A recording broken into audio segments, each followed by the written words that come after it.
Hi guys, welcome back to my channel. If you're new here, my name is Debbie and I am a money coach. And today I'm flying solo.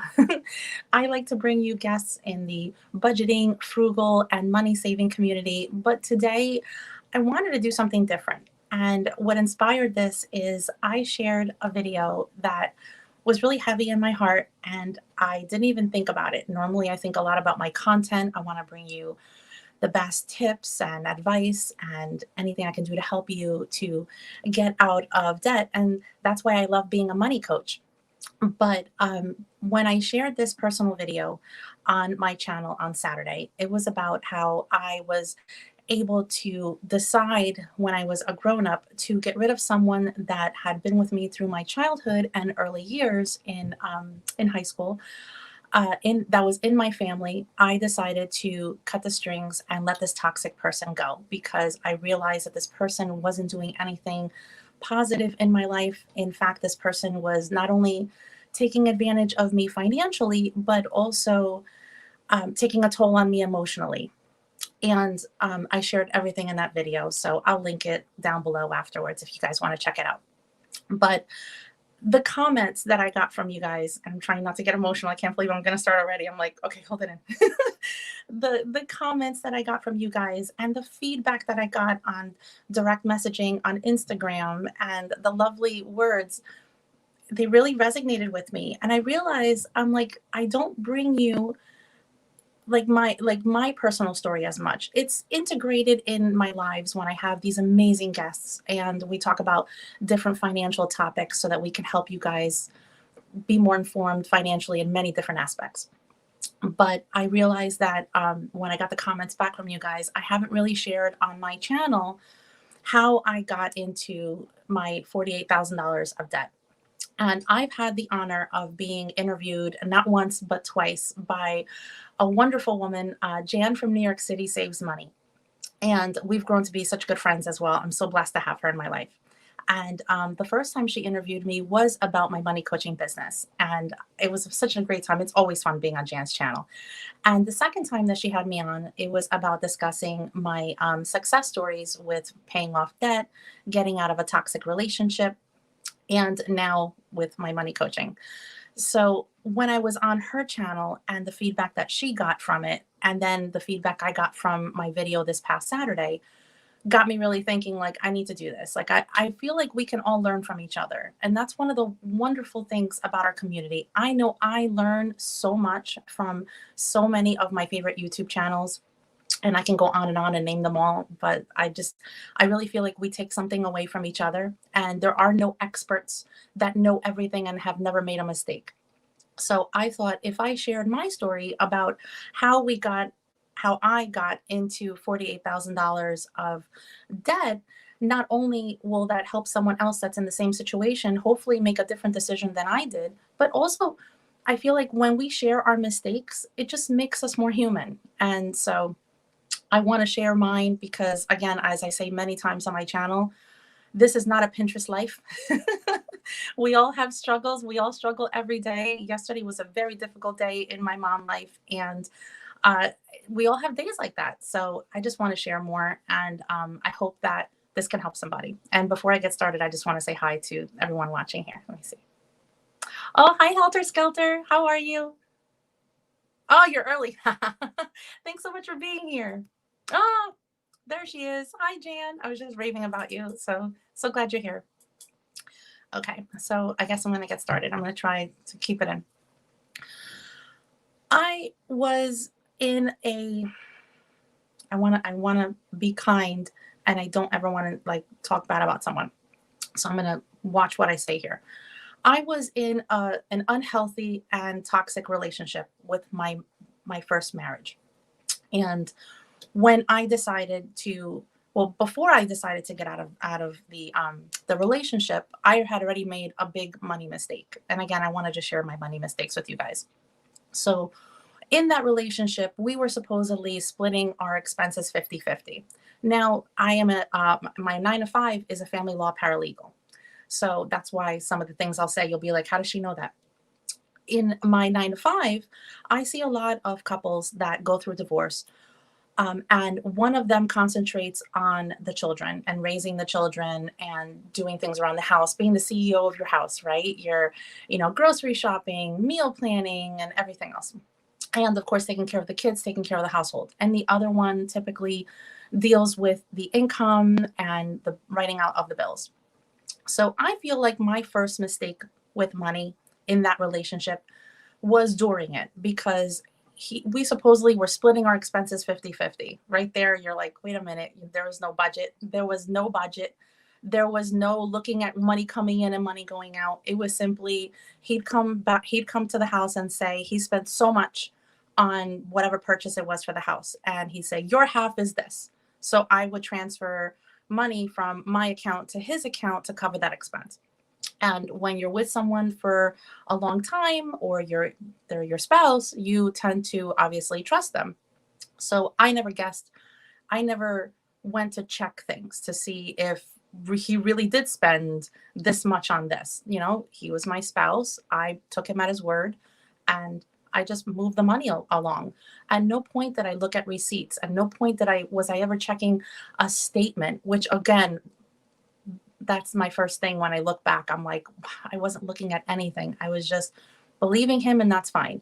But that's on me. That's not just on him. That's on me also, because now, as I've said many times on my channel, I constantly look at statements. Nothing to do with my now husband, but just to know money coming in, money going out, so that we can crush our money goals and be able to save for retirement where we are now, and for the kids and everything else. But going back to then, I wasn't looking at the numbers at all. I was trusting him.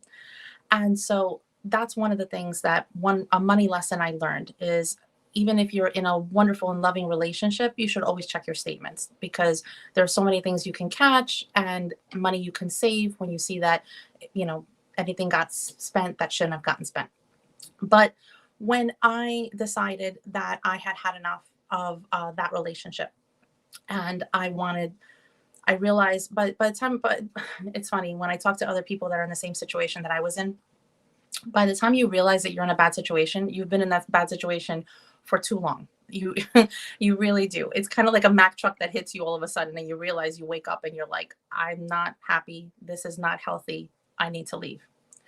So in New Jersey, which is where we live, when one person files for divorce, the other person doesn't have to cooperate with the divorce. Sooner or later, the divorce happens if one party wants to get divorced. But as I see many times in my 9 to 5, if one party doesn't want to get divorced, that party can make things very difficult for the one that does, dragging things out legally, not complying with payments and support and things like that.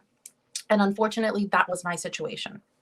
So I was left in a house that I could not afford on my own. I wasn't getting the support that I was supposed to get. I only had my paycheck. So imagine that you are a couple and you both work full time. And so now you have two incomes coming in to take care of all the expenses. Now all of a sudden, one party no longer is there and decides to not contribute at all, not even a cent.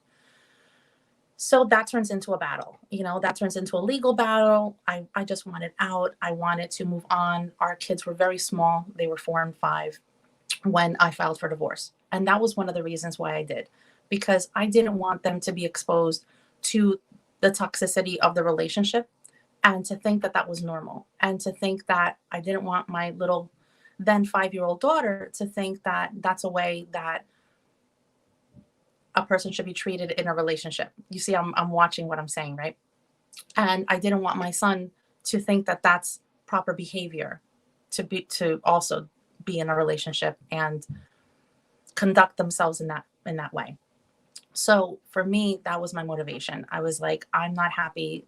They're not getting the best example. This isn't working out.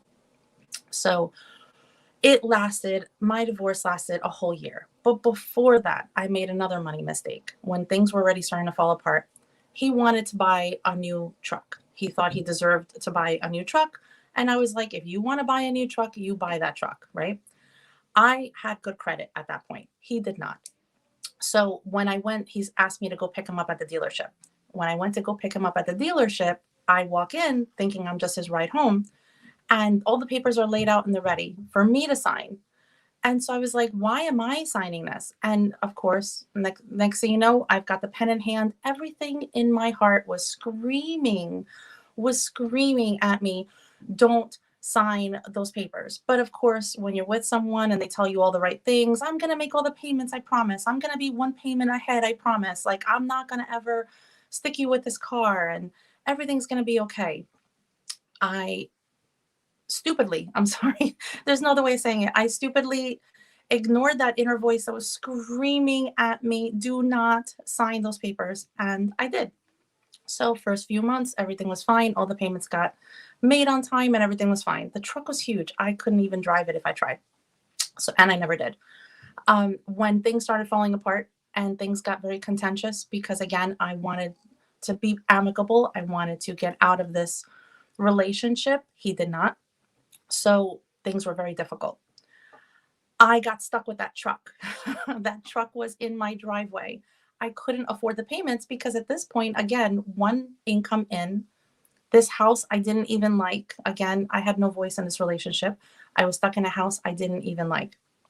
And I was just trying to survive for the kids. So everything was going towards the mortgage, every cent I could. Every cent I could was going towards food, buying food at the Dollar Tree. Having my little kids, who of course have no filter, say to me, like, Mom, like, why does your spaghetti sauce taste so funny? I don't like it, you know? And buying packages of hot dogs with no name on it. I had no idea what name this package was. But again, it was $1. And my kids, if for kids to say that they don't like the hot dogs, you know that it's not good quality food that I was bringing in at that point. But again, I was in what I call survival mode. And so I was just trying to make things as healthy as possible for my little ones, you know, keeping a smile on my face, never saying anything negative, being as positive as I could be. And then at night, that's when I would like fall into it, right? Because everything was falling apart and I was just trying to grab on to what I could. I'm going to go to the comments real quick. I'm going to hold it in. I'm trying not to. Hi, Debt Free Dad. How are you? Let me see. Family law, you see all the messiness. I experienced it firsthand and I see it all the time. My heart goes out to anyone else who's ever had that same situation. Hi, Penny. How are you? You made a hard decision and a right decision. Thank you so much. That's well said. Well said, honestly. Looking back, there are no regrets, but it was just a struggle financially. And anyway, again, I'm trying to keep it together. So now I'm stuck with this truck in the driveway that I can't afford. And I can't drive it. I can't drive it. This thing is so huge. I can't drive it. I've got my car and I've got these two little kids that are looking up at me. So that's one of the things, one of the money lessons that I want to share with you is when you have that voice deep inside that is screaming at you when you're about to make a financial decision, like if I can share anything that I learned is listen to it. Like listen to it because oh my gosh, things would have been so different for me if I didn't have what ended up being a repossession of a car on my credit. So I had excellent credit and that was the first markup against it. So then now, of course, I can't make my money stretch anymore. I'm getting absolutely nothing at this point from the other party. And I'm trying to survive, working overtime, doing everything I can. I started selling things. My neighbor was elderly. I started making meals and he started paying me a little extra cash for the meals that I was making for him. And even then we just couldn't get by. Like it was so hard every night. Every night I was like crying. I was upset. I was venting to my friends at night. They were a godsend, honestly. They listened to everything. They were just wonderful. And so I started putting things on credit because what else could I do, right? Again, excellent credit. So I started putting things on credit. Nothing lavish, nothing, anything, just literally groceries, any bill that I could pay on a credit card I did just to get by. And I not once looked at money coming in, money going out. Because again, I was in survival mode. I was just trying to make sure that my kids were happy. And as the divorce went on, the issue of the house came up. And I had the perfect opportunity to get out of this house that one, I didn't like, two, I couldn't afford. And three, it started falling apart like that movie with Tom Hanks and Shelley Long, Money Pit, The Money Pit. I don't know if you guys are familiar, let me know. But all these things started going wrong with the house, and it had a pool, and the pool looked fancy, but it had a leak in it. I had to keep water in it. I got $1,000 water bill one quarter, and I was just like, how am I going to pay this? Like, that's the life I lived for 3 years. I'm going to say it was close to 3 years, 2.5 years. My legal battle lasted 1 year, and then we continued because you have to keep going back to court when one party doesn't obey a court order.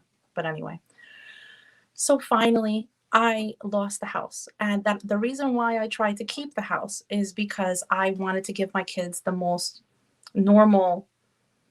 I wanted to keep things as normal as possible for them because they were going through so much. I mean, 4 and 5, and your parents are divorcing, and they can feel it. Like, I never said anything negative, but they can feel it. And you can only control what you do in that kind of situation. You can't control what the other person does. So I'm sure things were said. I can say on my part, I didn't, because again, my first concern was them. So not only did I have a car repossession, but we lost the house. We lost the house in a short sale. I tried to keep it. I tried to do everything I possibly could. I applied for a restructuring of the mortgage. That was accepted. And then even then, I couldn't do anything. I couldn't survive. So we ended up losing that house. In the meantime, in those years, I started a relationship with my now husband, who's a wonderful man. And in the time that we lost that house, we were able to, and then he proposed, which I was like, you're proposing when I have all this debt that I haven't even looked at. I have 2 little kids and everything I'm going through, and my mom's health was slipping a little bit. And he was like, absolutely, I love you. Like, yes. So I married the love of my life, and we moved into this house. And one day he just said to me, he was like, we really need to look at these numbers. Like, you really need to see like what happened, because I refused to look at the numbers. I refused to see not only the depth of debt that I was in, because again, like I've said many times on my channel, it's circumstantial. Like, it was never, I don't, and again, no judgment on anyone. We all get into debt in different ways. But I wish I had a closet full of like lovely clothes and shoes that I can say are like expensive, and that's where it came from. But unfortunately, it was for stupid mistakes that I made emotionally, because my emotions were correct. Like, protecting the kids, that was the thing to do then. I wasn't in a place where I can look at the numbers. And I remember one day during that whole thing, one of the most devastating things that happened was I had this credit card that had a high available limit on it. I believe it was $10,000. And all of a sudden, I went to use it and it got declined. I went to use it at the grocery store and it got declined. And I had all these groceries. And I had to use another card, and luckily the second one went through. But when I went in the car and I called my credit card company and I was like, what happened? They said, oh, well, because your usage is going up, we've decided to cut the limit on that credit card. So I went from 10,000 that I thought could help me get by for a few more months to 1,000, and I was at like 900 and something of usage at that moment. So that was life then. And I can't tell you enough, like, how I've seen it so many times when people go through divorce, that one party ends up in so much debt. Sometimes they both do, but one party ends up in so much debt. And one of the reasons why they end up in so much debt is because they were never financially involved during that relationship. And I'm not saying that that would have changed anything for me, but had I had the skills and knowledge that I do now back then, I would have made different decisions. I would have decided to give up that house and not pour all the money that I did for so long in trying to keep something that I didn't even like, because I wanted to have my kids stay in the same school district. I would have been more aware of what money was being spent. When I was out of the relationship, I can laugh at it now. I started, making purchases that I did like during the marriage. Like, for example, like propane for the a propane tank refill for the grill. I was told it was $50 back then, right? It it was like $17 back then, but I was told it was 50, so I would give 25, right? So talk about someone taking complete advantage of someone who is not financially at that point knowledgeable. So one of the money lessons that I wish that I could have done back then was to look at the numbers. And I'm not talking about the statements, I'm talking about receipts. Like, what is being spent? Why is it being spent? Like, how much exactly was spent? Having my head in the ground like an ostrich and my butt sticking up, it's like a funny way of saying it, really got me into so much trouble. And then as I went into survival mode, I knew I wasn't buying anything lavish or expensive. It was just the bare basics to get by.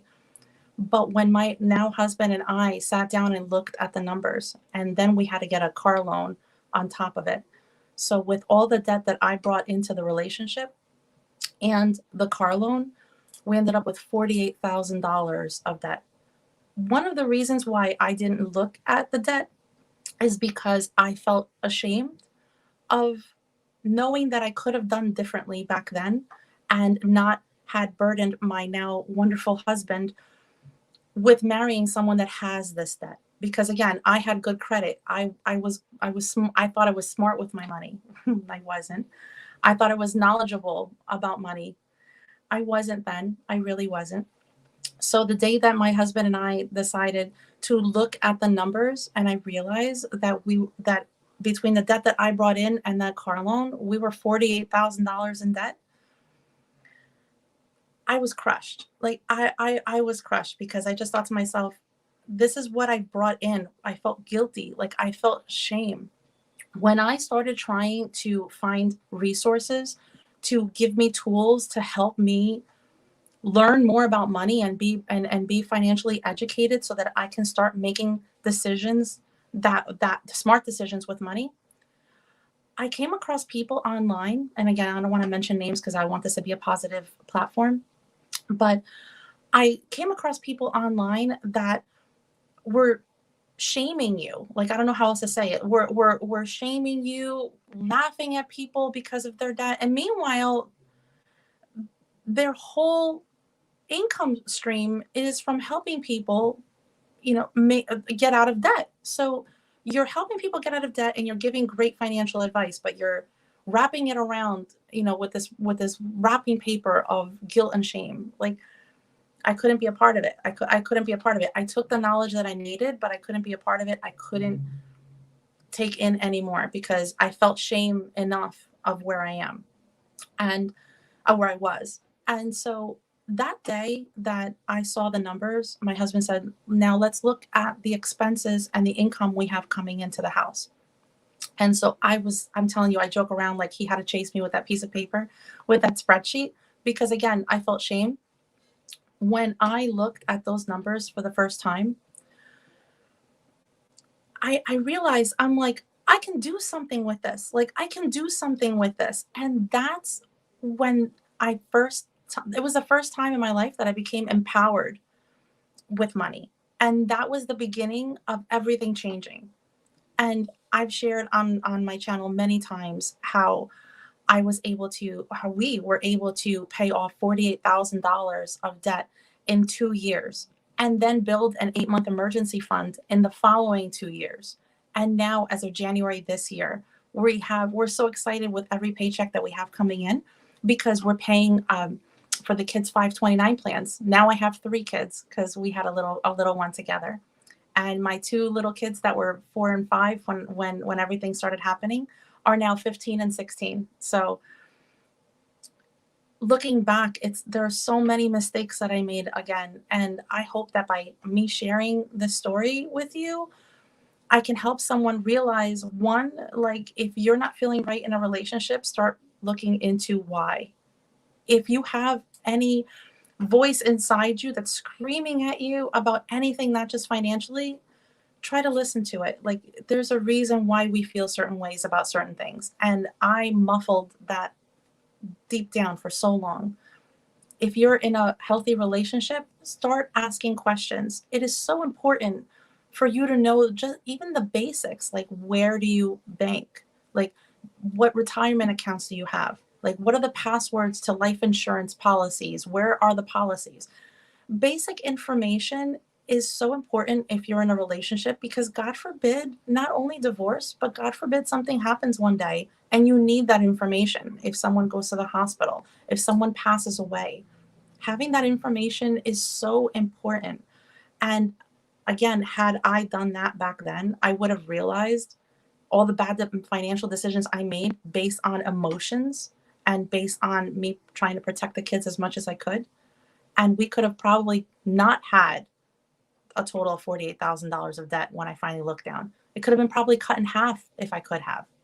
But again, you can't feel bad about where you are and how you got there, but learning the lessons so that you don't repeat your past mistakes again is invaluable. It's invaluable. So all the tools that I learned and all the lessons that I learned on how to get out of all that debt and all my past mistakes have led us to where we are now, where we're excited about money, where it's something that I look forward to every 2 weeks, and then we have money meetings. That's another thing. My husband and I, we have open communication about our finances.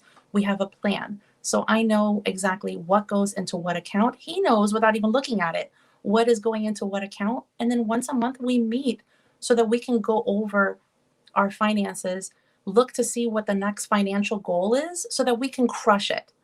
And having open communication just brings you closer together. It really does. And that's just yet another lesson that I learned. So I wrote down some things, and honestly, I wrote down, I saw this thing on Instagram and I just wanted to share it with you. And it just says, your past financial mistakes do not define you.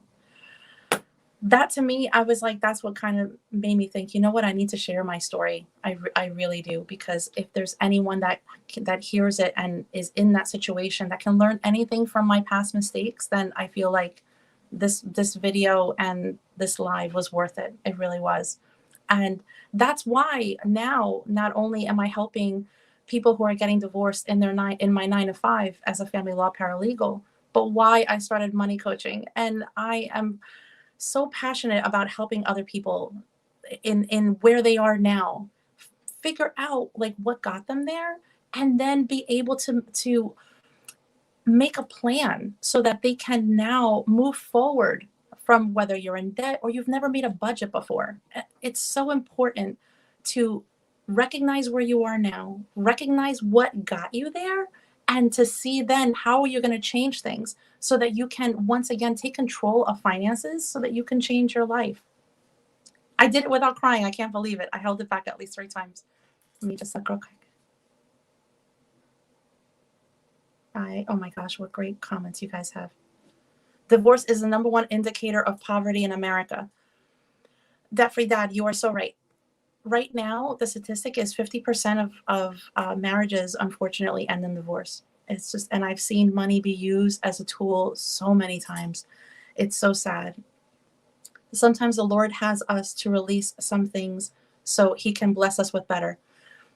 I love your comments, Penny. I really do. You would think it's education or something. Yes. No, I know. I learned so many lessons.